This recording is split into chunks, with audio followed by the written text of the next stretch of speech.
big pleasure to be here. I'm very, very proud to be here today. And I started working with software development 28 years ago. I used to write Clipper, DBase, Perl, C++, VB, and then Java. And then I started doing developer relation in 2001 during the gold Java times. I went to 15 different Java ones, and then I never stopped doing talks and doing community stuff. And now I work as technical evangelist for AWS in Latin America, so I have many colleagues. We have fun doing cool demos like bringing robots to the stage, playing ukuleles to make the robot movie and things like that, so crazy stuff. And I also I am a comb owner. This is Alexa, my comb, so very nice. So about live demos, I love live demos because it's a way to create a kind of magic connection between you and your audience. It's a very nice way to inspire people. Sometimes as technical evangelists, you have audiences like kids, teenager. When we are doing diversity, we can have people that never did one line of code.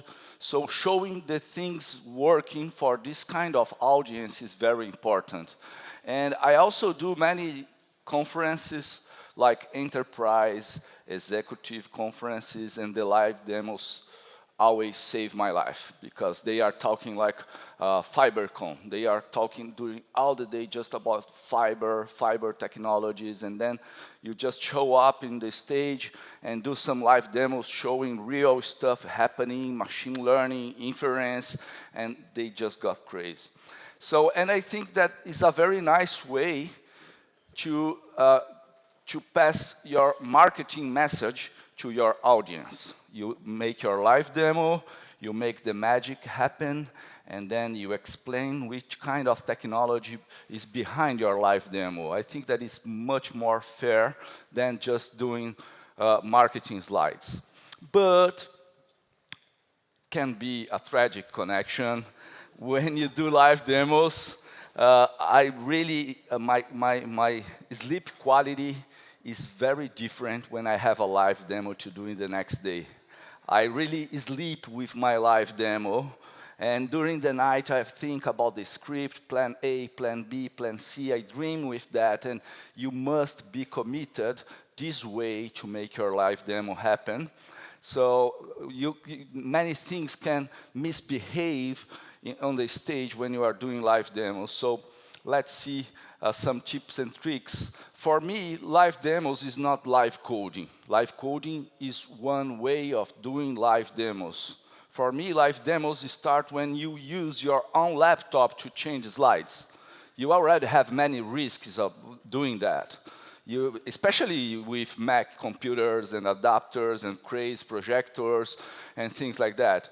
Playing videos and audios is another level of live demo. You have codecs, when you transfer the video, when you copy the PowerPoint to another laptop, and it can crash sometimes, so you must be sure about what you are doing. Running apps or accessing websites is another level. Like for us at AWS, it's very common to open the AWS console to show some service. And then live coding, for sure, live coding is very, very hard level of live demo. And last is bringing hardware to the stage. Bringing hardware to the stage is the most complex live demos. And this is what I like to do. I bring some hardware here, and I hope to do at least one live demo work here today. So, using your own laptop, it makes sense when you have talks larger than 30 minutes.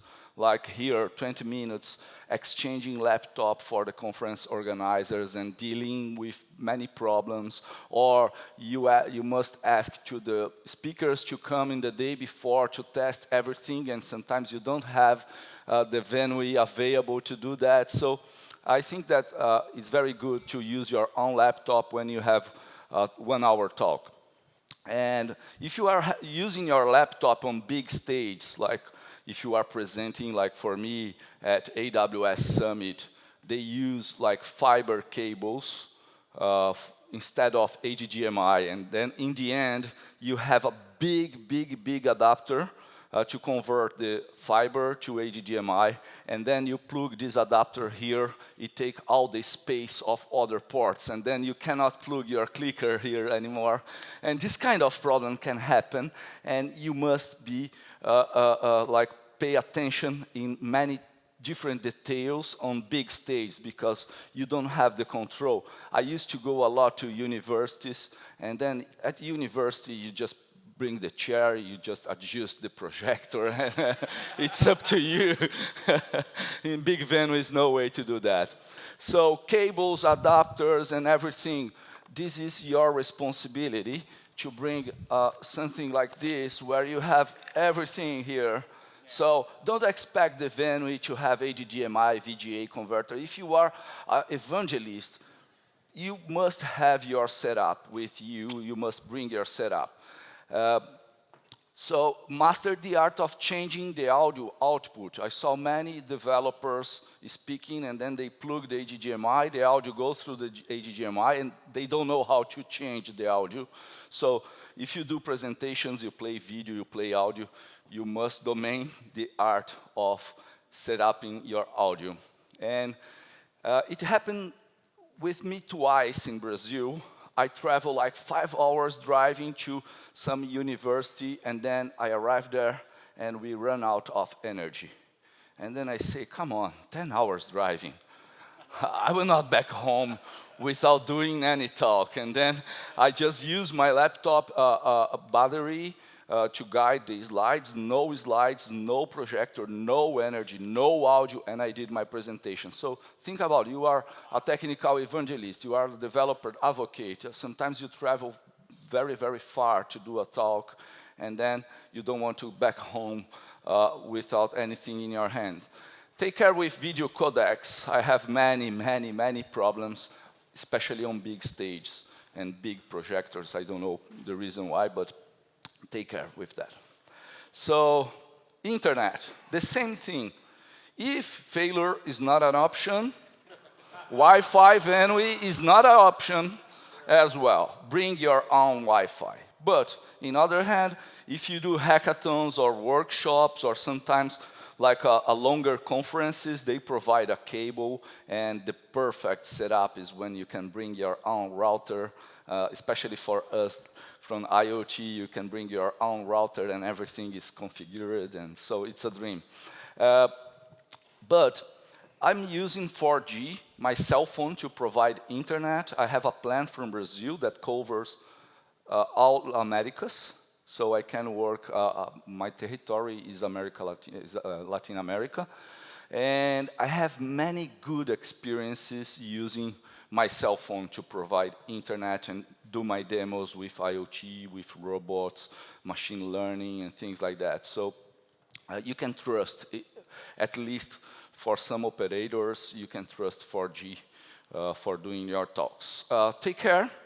Many conferences like Java One, they doesn't support 2.4 gigahertz Wi-Fi network anymore, which means that you cannot bring your Alexa, you cannot bring, you cannot bring like an IoT button, a dash button, or you must double check which kind of device are you using to see if they support a 5 gigahertz. Take care with TCP/IP ports and firewall, for sure. Companies, universities, they have many restrictions. And VPN is always your friend. Like if you are in different networks and you have to do SSH to a Raspberry Pi, and then VPN can save your life.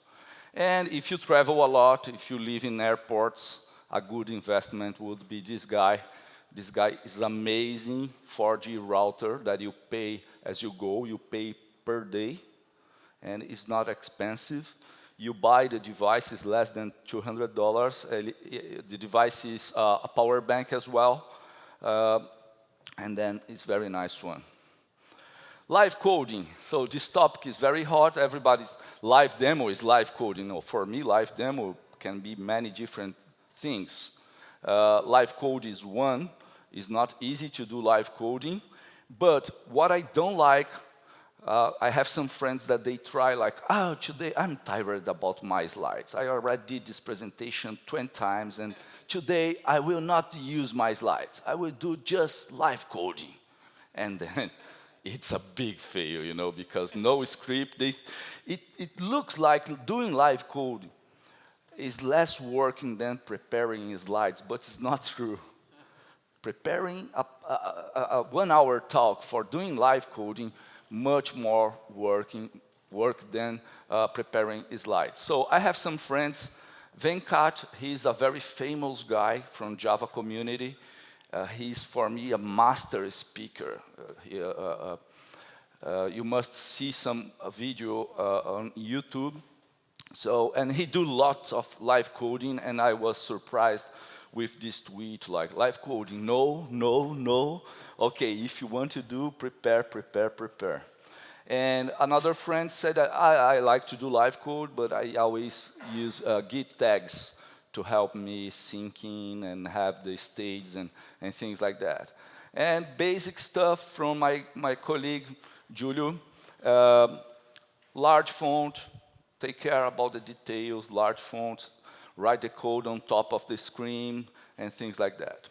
So avoid doing live coding, just live coding. It's better to mix up a little bit of technical content, some video, and also some live coding. I like to balance my presentations.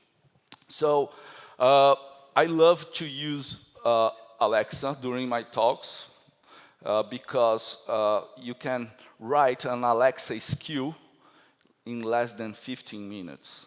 So it's very nice to write Alexa apps. And we have here a Git repo in the practice number 7.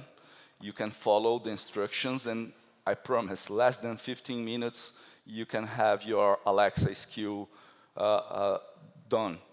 And it's a very nice alternative way to do live demos when you don't have your computer in the stage. So you can interface with your live demo using your voice, and it's good.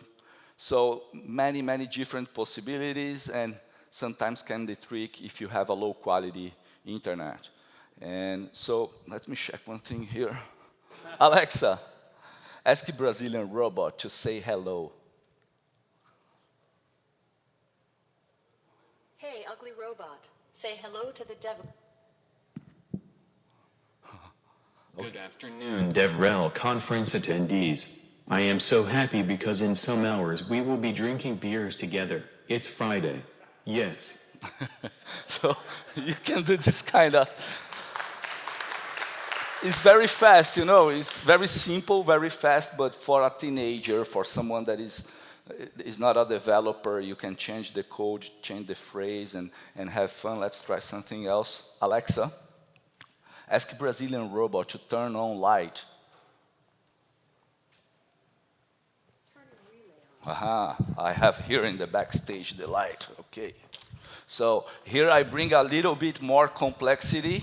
I have here my robot receiving messages from AWS IoT Core through MQTT protocol, and then I have a Zigbee module, and then I have a Arduino Zigbee with a relay controlling the lamp, and the things just work. Alexa, ask Brazilian robot to turn off lamp.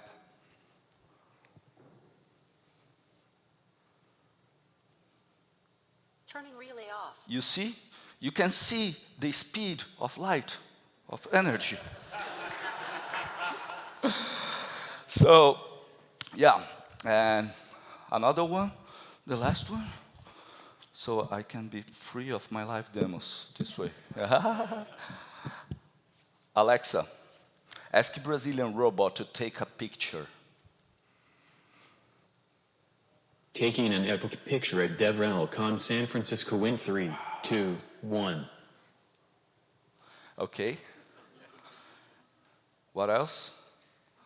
So now we have the picture being uploaded to our service, S3 service. And look, I'm talking about our services, our products, through the live demos. Is much more fair. I'm explaining, I'm not selling anything. I'm just explaining, and then the picture will go to the S3 bucket, and then we have a Lambda function that we'll call a recognition, that will try to count how many people we have in the picture, and then we'll send back to the robot, and the robot will register how many attendees we have in the conference. So it's an end-to-end machine learning demo. Okay, Raspberry Pi for IoT prototypes is a very nice tool.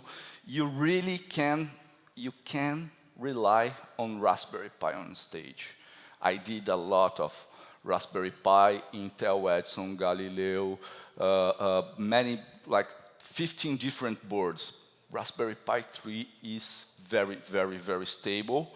So remember that no support for 5G Wi-Fi. Backup your SD card. These days is rare, but sometimes it can crash the SD card and then you lose everything you did. Consider buying a screen. And Raspberry Pi plus MQTT plus Node-RED. Who here knows about Node-RED? Node-RED is a very nice low-code development tool, or a low-code or no-code development tool. You can really do many cool demos. You cannot go to production with Node-RED, but for producing cool demos is very nice combination. MQTT as a protocol to exchange message between things, and Node-RED. Traveling, customs. Yeah, problems always. You can have problems with your devices. I never bring like more than $1,000 of equipment with me. I never had any kind of problem with customs, taxes, or documents. Never, never. I traveled to 30 different countries and never had a problem, except by robots and batteries. So not a good time to travel with batteries. Okay? So take care. The only battery that I carry with me is a LiPo battery. That is, you can buy this bag at Amazon. It costs like $10, and this battery can explode, and this bag's supposed to protect. I'm waiting for that. So you can travel in your carry-on bag. Okay, you never can put in the airplane. So protecting your equipment is important. Take care with acrylic pieces. They are very easy to break. I love to build things on wood because of that. When I arrive in the hotel, the first thing that I do before taking shower is unpack everything and put everything to work. Until I go to the venue, I never turn off my equipment. All the time I'm talking, Alexa, do this, Alexa, do that, Alexa, do this. And then I start earning trust with my equipment. So some tips: earn trust, dive deep on your tests, have fun with your live demos is a way to have fun. Like sometimes I do 4 talks, 5 talks in 1 week. So if you are doing the same talk all the time, like having the live demo is a way to make your talk a little bit different when you have to do many, many times the same talk. Plan a strategy. Having multiple demos, I have here like 10 live demos that I could do. If one fail, I can grab another one. My equipment bag is right back here. I don't care if I need to wait a little bit and bring in another equipment and try it again. So have multiple demos so you can fail better in one or other, but at least you can succeed in other demos. Pair presenting is very good when you have a colleague presenting with you. So if you have a problem, you can fix. And you can create discrete demos like, oh, okay, let's see here, I will press this button. But you are not like pretending that everything will work. Like you don't have a slide. Now it's live demo time. And you are just checking, let's see if it's working. If it's working, okay, good. If it's not working, okay, I have some problem. It's a new live demo, so you can manage better. And take care, sometimes we spend a lot of energy preparing the live demos and less time preparing the slides, and then you have a good live demo, but you don't have a very good talk because you don't prepare slides. So try to balance your effort. Video recording, it doesn't count as live demo. I'm sorry, it's a dead demo. I never do video recordings. I never do video recording, but it's okay.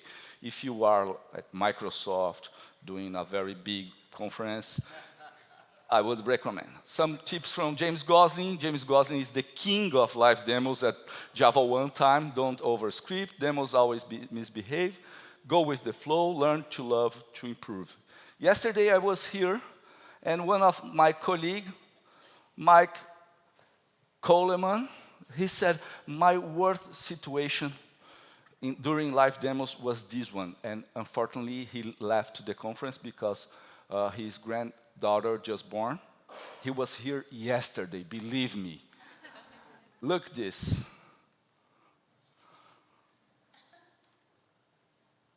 Can I have audio? Here is Como's Eric Slocum with that story. Mike Coleman, earthquake, and he was presenting with Bill Gates, the Windows XP. During the Microsoft conference, Bill Gates is actually up on stage. This is some of the more violent shaking that was actually caught on tape. You can see the confusion in the audience, and fortunately, there were no injuries. It was the first demo of a plug-and-play camera. He just plugged the camera and started an earthquake. So he won all the awards about doing live demos and experience on live demos. So be prepared. Thanks a lot.